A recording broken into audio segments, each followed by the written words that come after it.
Tengo dos preguntitas para don Celso. La primera es que me ha llamado la atención el hecho de que haya dicho que la orientación es el eje integrador, es el eje para la adaptación, es necesario para lograr esa adaptación de la que tanto nos ha hablado. Pero, como todos sabemos, los orientadores tienen un horario escasísimo en los centros, por mucho que haya comentado que hay, que no sé en proporción eso que significa. Nosotros estamos en un centro de una línea y tenemos un orientador 4 horas a la semana. Ni siquiera tiene horario para coordinarse con el resto de equipos de ciclo y todo eso. Y además, o sea, la circunstancia, creo que es personal laboral, ¿no? Los orientadores son personal laboral o por lo menos... Bueno, yo lo que sé es que las bajas no se cubren. O sea, las bajas de los orientadores no se cubren. En nuestro centro hemos estado un año, 2 trimestres sin orientador. Porque estaba de baja médica. Entonces, si realmente son el eje, ¿no piensa que deberían reforzarlo? Bueno, vamos a ver, nosotros estamos ahora mismo trabajando el tema de la orientación y de la organización de la orientación. El hacer un incremento presupuestario va a ser muy difícil. Es decir, mantenerlo nos cuesta mucho y lo vamos a seguir manteniendo. El hacer un esfuerzo presupuestario de incremento lo veo difícil a corto plazo, no digo a medio o a largo, porque evidentemente la idea es que la orientación se mantenga en Andalucía y cumpla sus funciones. Terminaré el tema de las bajas. Realmente no sé ahora mismo cómo se está llevando a cabo ese procedimiento, lo miraremos un poco, ¿vale? Pero lo que sí estamos trabajando es también ver, es decir, yo lo que he visto un poco es que hemos ido montando la orientación y ahora tendríamos que ver cómo la tenemos montada en zona, si está equilibrada, ¿vale? Yo he estado reunido con todos los orientadores. Bueno, pues problemas tienen porque además el trabajo no es fácil, es un trabajo complejo, muy técnico. Y lo que estoy intentando es primero hacer una mejor regulación del trabajo, porque ahora mismo la regulación que tiene está un poco dispersa, hacer una mejor organización a través del decreto de zona, también estamos intentando meterlo, es decir, estamos intentando optimizar la forma de actuación. No lo tengo cerrado porque tenemos un equipo de trabajo que nos va a diseñar un poco y ya según vaya evolucionando los vamos a ir diciendo cómo vamos a trabajar. Aumentar el número de orientadores va a ser difícil. Y indiscutiblemente tiene un trabajo muy difícil y vamos, yo he estado hablando con cada orientador y me han explicado cuáles son sus problemáticas, la conozco. El problema es un poco también presupuestario, el capítulo 6, subir capítulo 1 va a ser un poco difícil. Podemos optimizar, Bueno, la otra pregunta es bastante importante. Y luego la otra pregunta, también dirigida a usted, ha hablado de que no solamente élites, por supuesto que no solamente élites, pero habrá que atender todas las necesidades. Porque sí, aquí no se ha hablado prácticamente de niños con capacidades, con altas capacidades. Se ha nombrado someramente, evidentemente, los niños que tienen necesidades especiales. Para mí van por delante siempre, pero también no nos podemos olvidar y tengo que decir que aunque hay un programa de detección de altas capacidades, por fin, que ya era hora, por fin, además de eso, ustedes no se diagnostican, detectan niños con altas capacidades. ¿Para qué? No dan medios, no dotan de medios, no dotan de profesorado. Ahora los mismos maestros tienen que ellos buscarse la vida y hacer algo por estos niños. Entonces, no es real. El plan de aptas, es que, verás, os lo he dicho al principio, en la conferencia estábamos hablando de necesidades educativas especiales, que la ley en necesidades educativas especiales no mete a altas capacidades si los mete en política de equidad, ¿vale? Precisamente porque no son actuaciones exactamente iguales las unas que las otras. En Andalucía tenemos el plan de altas capacidades intelectuales, que yo lo he retomado. Tendremos que terminarlo. Yo me he juntado con la comisión de seguimiento y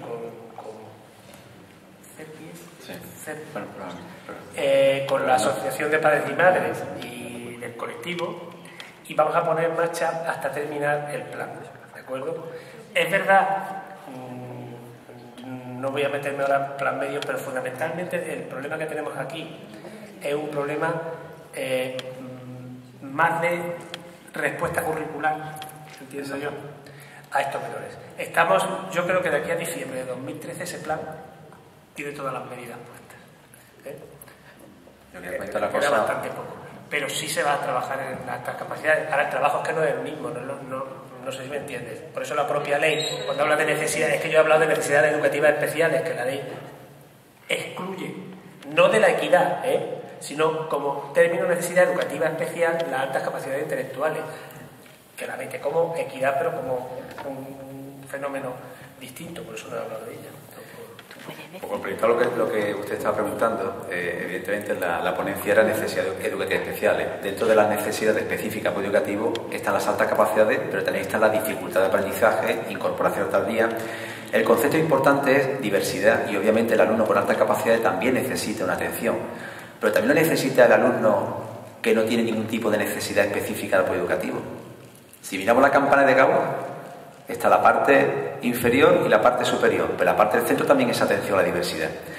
Las estrategias para atender a cualquier alumno, las estrategias, no podemos pensar en un modelo de estrategias diferenciadas. Quizá las más complejas son atender al alumnado con discapacidad. Por ejemplo, un niño autista es muy complejo de atender. Un niño, por ejemplo, con trastorno específico. Pero es verdad que hay una parte de la respuesta que es común. Y las estrategias metodológicas son comunes para todo el alumnado. Eso es el avance importante.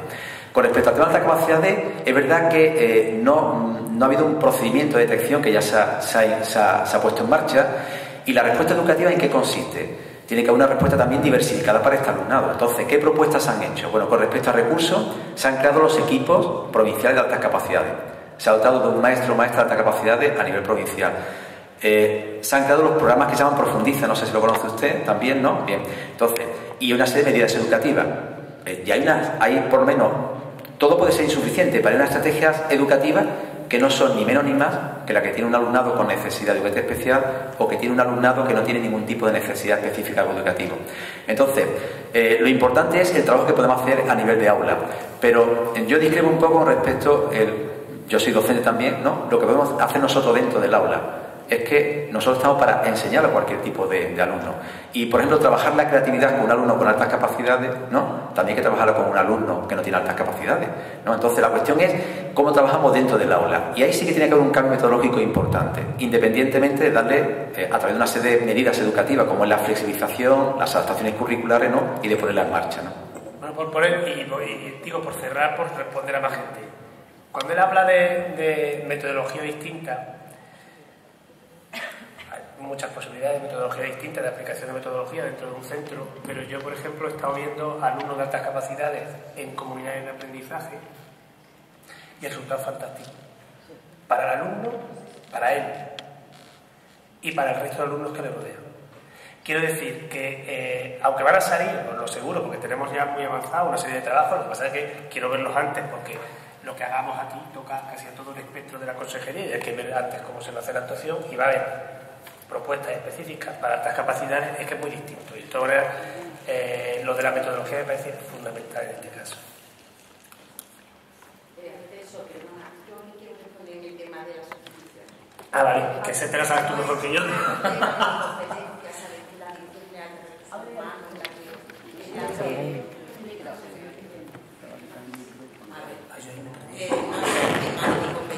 El tema de la sustitución del profesorado, los orientadores son también docentes.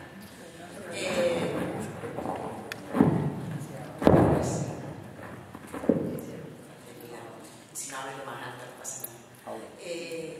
Pero sabéis que la Consejería había arbitrado un método de sustitución para el profesorado que estaba dando excelentes resultados. Estábamos logrando sustituir a los docentes con baja en 2 y 3 días, con la autonomía organizativa de cada centro. Cada equipo directivo organizaba la sustitución de su propio claustro, pero ha llegado el Gobierno de la Nación con un Real Decreto en el mes de abril de 2012 en el que una de las medidas que ha impuesto, no nos ha dado opción, que ha impuesto a todas las comunidades autónomas es la sustitución del profesorado no antes de 10 días, que se convierte en el 15 de los fines de semana.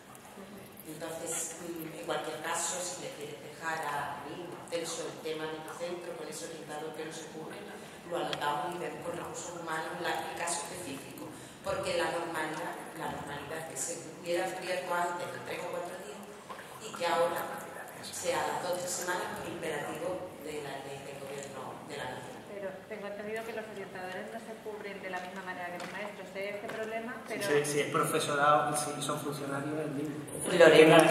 Lorena, permite que siga y ya si te parece luego. Sí, haría por ahí una pregunta. Bueno, un poco ya habéis hablado de la escuela inclusiva. Lo primero, agradecer vuestra exposición, comentar que yo creo que las políticas educativas son muy correctas, pero yo no me quiero ir de aquí sin plantear una cuestión, y es la realidad de la aula. La realidad de la aula, de la escuela inclusiva, la metodología inclusiva de verdad. ¿Por qué la generalidad del aula, la generalidad de los métodos siguen, salvo esfuerzos muy importantes realizados por nuestros docentes, equipos directivos a los que hay que agradecer y reconocer la labor que están haciendo, pero sin embargo la generalidad de los métodos de enseñanza siguen basándose en el viejo sistema donde todos los niños en el aula abren el libro con la misma página, donde todo se basa en la repetición una y otra vez de actividades y luego en la repetición en el examen, que eso deja descolgado a muchos niños que no se enteraron, niños que se enteraron ya hace tiempo, y hace que cada vez lleguen más a nuestras asociaciones, familias, diciendo el trabajo que les cuesta cada día motivar a su hijo. ¿Para cuándo esa realidad de escuela inclusiva, de esa metodología que de verdad consiga que los niños estén interesados y motivados por aprender a aprender?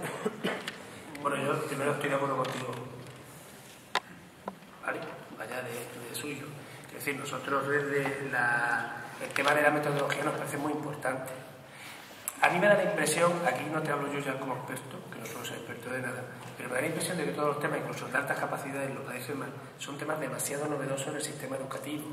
Y el sistema educativo no es solo la política que yo pongo en marcha, es todo el engranaje, es la autonomía del centro, es el claustro, y sé que se están haciendo esfuerzos muy importantes y estamos teniendo logros. Quiero decir, está muy bien que pongamos encima de la mesa que todavía hay problemas, pero en los logros finales, por lo menos de acercamiento de la Junta y no de la Junta de Andalucía, que esta no es la Junta, son nuestros alumnos, nuestras alumnas, ¿no? En los porcentajes a la media nacional mucho tiene que ver con esto, es decir, que también tiene su logro.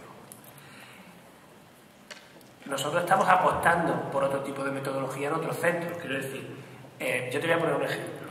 Yo he estado en Andalucía System, te voy a poner el que más conozco porque es más reciente que he pasado, no porque sea la única metodología posible, pero yo he estado paseándome en los 17 centros que son comunidades de aprendizaje en Andalucía. Y yo me he encontrado,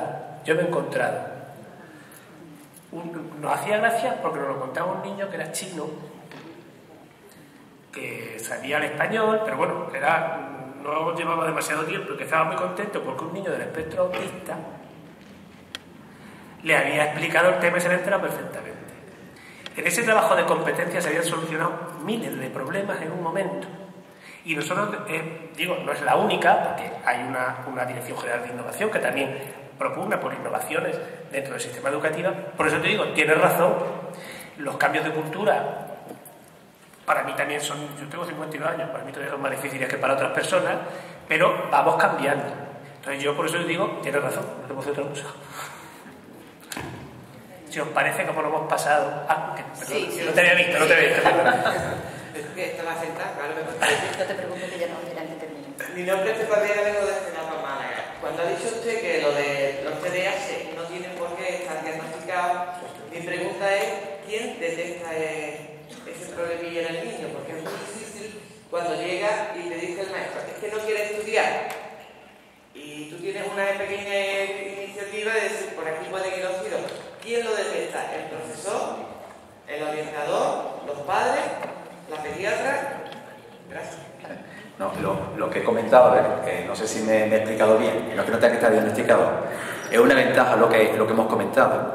Lo que hemos comentado, todo lo contrario, es que los equipos de orientación educativa pueden detectar a este alumno con TDAH sin necesidad, lo que he comentado, sin necesidad que tenga un diagnóstico clínico. Es decir, por ejemplo...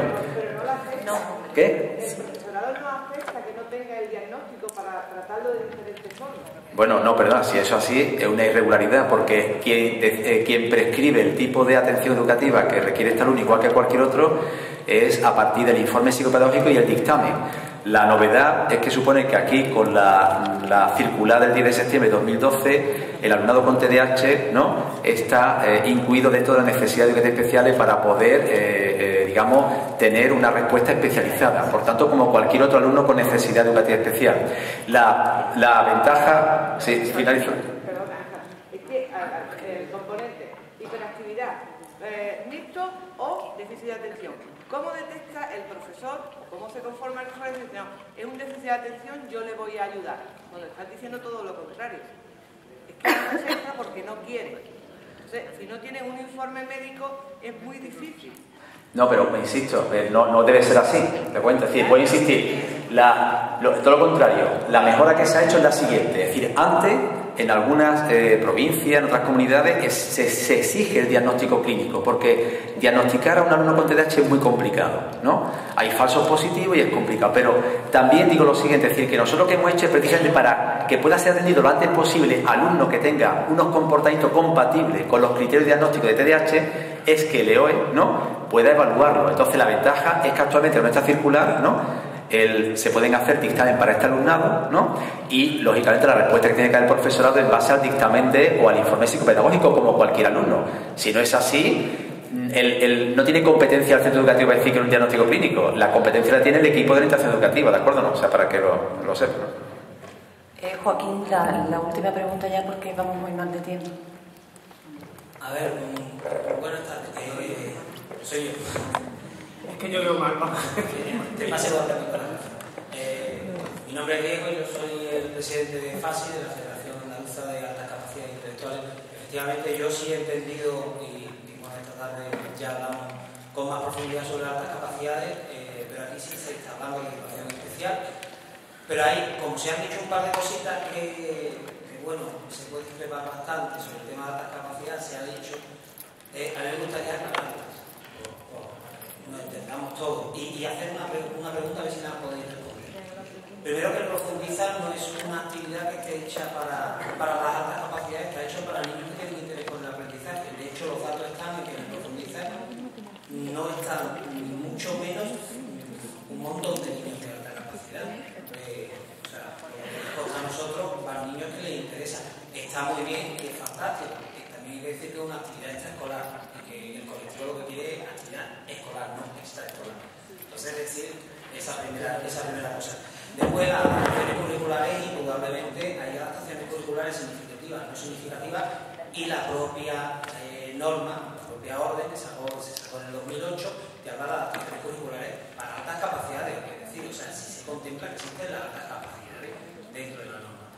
Después, hablar de que, yo ya lo he escuchado dos veces aquí, que esto es novedoso, cuanto menos sorprende, porque ya desde los años 70 ya se hablaba en la ley de las altas capacidades. Y yo estoy escuchando aquí lo de novedoso. Una cosa es que vamos a empezar a atenderla de manera así un poquito más concreta, eso puede ser lo novedoso, que eso nos asusta. Cuando se esté diciendo que ahora, en el año 2013, año 2012, es cuando se está empezando a hacer cosas, que no estéis diciendo a los que tenemos niños que tienen 16 años, 18 años, 20 años, 12 años, y ahora es novedoso. Entonces, yo por favor, quería que me dijerais eso de novedoso porque nos asusta, ¿vale? Y después, bueno, porque lo de la comunidad de aprendizaje efectivamente es fantástico. Y la pregunta es, cuando habláis de centros especializados, se ha hablado de 68, me parece a mí haber apuntado 68, 69.